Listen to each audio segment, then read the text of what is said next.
So guys, welcome back to the channel. Today I'm going to be performing and teaching you a really cool ten of spades. No, we're going to be teaching you a very cool John Bannon card trick. I think I performed it on the channel a while back. I'm going to be teaching you it today as well. So all that said, let's just jump straight into the performance. So guys, what we're going to do for this performance is we're going to start off by getting the deck shuffled. I know that's very rare that the deck is shuffled in any card trick, really. I don't think it's ever been done before, to be honest. So what we're going to do is we're going to get the spectator to think of any playing card once they've shuffled the deck. I'm also doing that. I'm going to try and remove some. Well, I'm not going to try. I am going to remove some prediction cards. But the idea is I'm going to try and get as close as I possibly can to the card you are thinking of. So I'm going to just spread through the cards now, and I'm going to remove some predictions. So I'm going to go for that card. I'm just trying to get a good read on you whilst you're thinking of your playing card right now. Maybe not that one actually, I'm not sure. Maybe that one instead. This is tough. Okay, you know what, I'm going to go for this card as well, just to be sure. Okay, so I'm going to place those two off to the side. Perfect. And the deck can be shuffled again if the spectator wished it to be. Okay? And once we've done that, the spectator is going to name the card they are thinking of. Let's say, for example, they are thinking of the 10 of spades. So all I'm going to do is we're going to check if the 10 of spades is in the deck. Otherwise, I have passed and I've removed. No, the 10 of spades is there. That's fine. I'll just turn it face up for you to see the 10 of spades. Now, take a look at my predictions. I may have removed a soulmate. You don't know. You don't know. I might not have messed this trick up entirely, although it does look like I've done that. But yeah, the two cards that I removed are the 4 of clubs and the Queen of spades.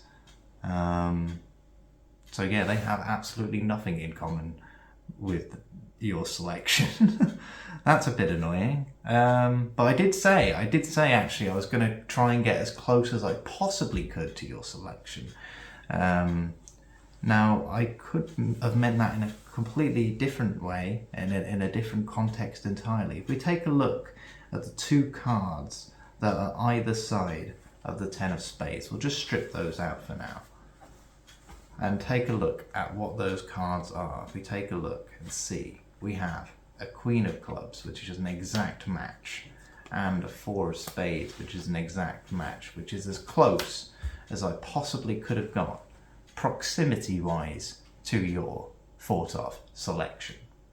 So that is the trick proximity. I hope you enjoyed the performance of it. If you did, please make sure to stick around for the tutorial. Please make sure to like and subscribe if you are not interested in learning these tricks, and then please feel free to leave the video. If you are sticking around for the tutorial, I shall see you in just a second. So, let's learn proximity then. So all you're going to need is a regular deck of playing cards. They can be shuffled, as I said in the performance. You can genuinely just have a borrowed shuffled deck, and you probably don't need all of the cards, but it would help, because if the spectator names a card and it's not there, the trick's not going to work. So recommended to have a full deck of 52 playing cards.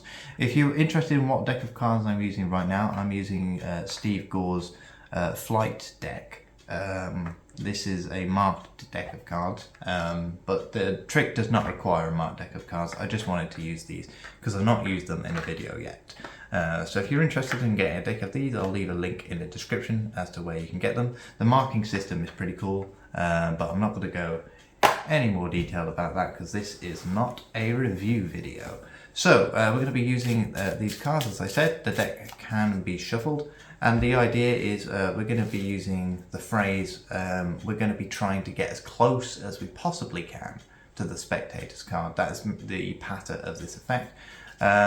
So we're going to get the spectator to think of a playing card. They can think of literally any playing card, and you may end up actually removing their thought of selection, which can happen and is pretty much trick done, pretty much, because you've nailed their card, with the exception of you removing a second selection. But that's still impressive that you nailed their thought of selection in 2 tries.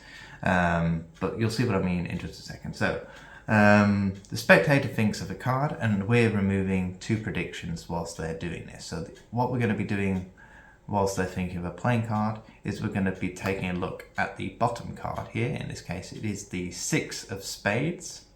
The 6 of spades, and we're going to be removing the soulmate of that card. So we're going to go through the deck, and we're going to be looking for the 6 of clubs here, or whatever the soulmate of your bottom card is, and there it is, the 6 of clubs. So we're going to up-jog that card for a bit, and then we're going to spread to the top of the deck, and we're going to take a look at what card is at the top. In this case, it is the Queen of Spades. I don't know if you can see there, and we're going to remove the soulmate of that, in which case it is very nearby. It is the Queen of Clubs right here, and we're going to just strip those 2 cards out, and we're not going to show the spectators what they are until the ending of the trick.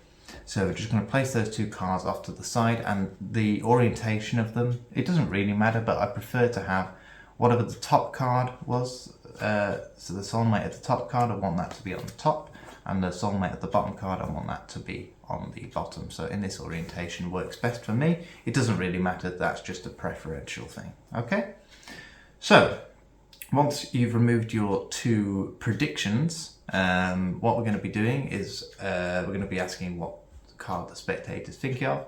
It really doesn't matter what card they say. So let's say they say the Ace of Diamonds. So what we're going to do is we're going to then spread through the deck. It's important that the spectator doesn't see this, because you're going to be doing a slight, you're going to be performing a slight, but you're going to be doing a slight adjustment of the deck, just so the trick works, essentially. So you're going to be spreading through the deck to find the Ace of Diamonds here. So there we have it.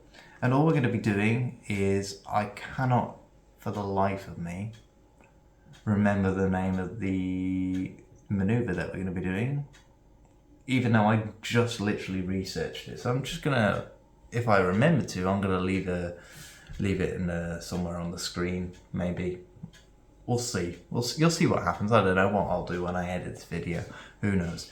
So what we're gonna do is very simple. Is we're gonna cut essentially at the Ace of Diamonds, and we're gonna flip everything above the Ace of Diamonds face down. Okay, so we're going to flip everything above the Ace of Diamonds face down, just like this. Then we're going to pinch the Ace of Diamonds with our thumb, just like that. And then we're going to flip everything back over once again, but this time we're just going to cut the deck. Okay, so we'll just quickly run through that again. We'll spread through the deck. We look for the Ace of Diamonds, we cut at that point.